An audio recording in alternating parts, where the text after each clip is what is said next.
warahmatullahi wabarakatuh. Selamat berjumpa kembali anak-anak bunda yang soleh dan solehah.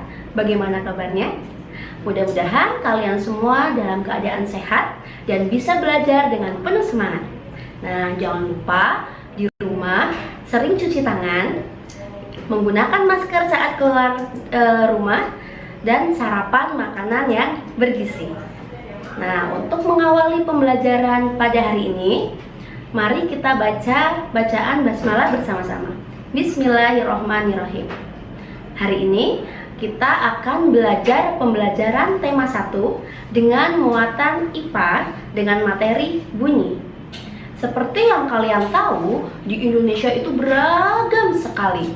Ada mulai dari suku, beragam bahasa, beragam tentang agama, beragam tentang tarian, makanan khas. Nah, selain itu juga di Indonesia itu beragam tentang alat musik daerah. Nah, contohnya yang pertama yaitu angklung. Angklung itu berasal dari daerah Jawa Barat. Nah, angklung adalah alat musik yang dibunyikan dengan cara digoyangkan. Yang kedua yaitu saluang.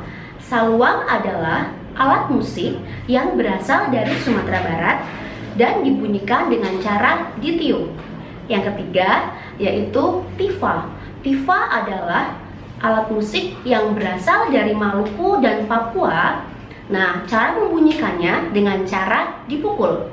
Kemudian yang keempat adalah kecapi. Kecapi adalah alat musik yang berasal dari Jawa Barat dan dibunyikan dengan cara dipetik.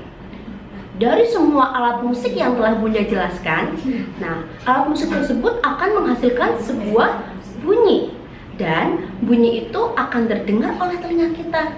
Kira-kira kenapa ya bunyi itu bisa terdengar oleh telinga kita?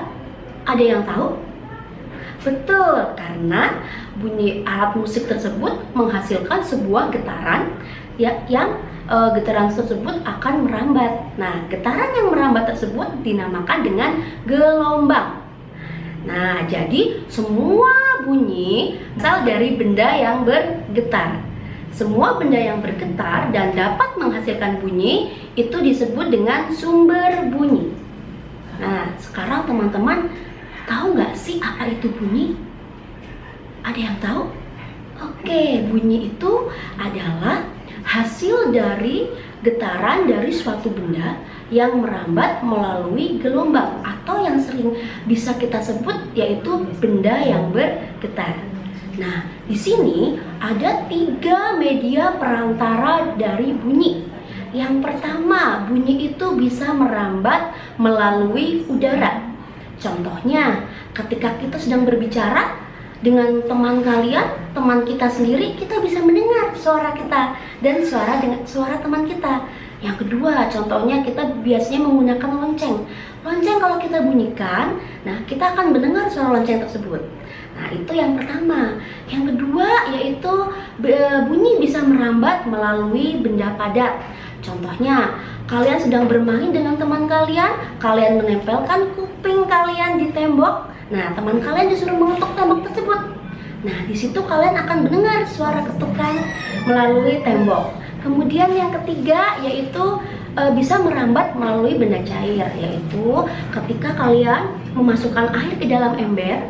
Nah, kemudian kalian mengetokkan batu di ember tersebut. Nah, di situ akan terdengar suaranya. Nah, itu adalah ada 3 perambatan bunyi, yaitu melalui yang pertama melalui gas atau udara, yang kedua melalui benda padat, dan yang ketiga melalui benda cair. Nah, jadi bunyi itu akan bisa merambat apabila ada perantaranya. Jadi kalau tidak ada perantaranya, bunyi itu tidak akan bisa merambat atau yang sering disebut dengan ruang hampa. Nah, dari uraian tersebut kita bisa menyebutkan sifat-sifat bunyi nih teman-teman. Yang pertama yaitu bunyi bisa merambat melalui perantara. Yang kedua yaitu bunyi dapat dipantulkan. Bunyi dapat dipantulkan jika mengenai benda keras, ya, permukaan yang keras seperti misalkan batu ataupun dengan tembok seperti itu. Nah, contohnya itu adalah gaung dan gema. Nah, gaung adalah bunyi pantul yang terdengar bersamaan dengan bunyi aslinya. Nah, contohnya saat kita berada di ruangan yang kedap suara seperti bioskop ataupun goa. Nah, kemudian yang kedua gema. Gema itu adalah bunyi pantul yang terdengar setelah terdengar suara aslinya. Contohnya ketika kita berada di tebing, kita berada di bibir pantai. Nah, itu adalah gema. Untuk yang ketiga, sifat yang ketiga yaitu bunyi dapat diserap. Bunyi dapat diserap itu jika mengenai benda yang permukaannya lunak. Yang keempat yaitu bunyi termasuk dalam gelombang longitudinal. Anak-anak, demikian materi yang bisa Bunda sampaikan. Bunda harapkan kalian tetap semangat, rajin belajar, dan jangan lupa sholat 5 waktu. Nah, kita akan bertemu di pertemuan selanjutnya. Assalamualaikum warahmatullahi wabarakatuh.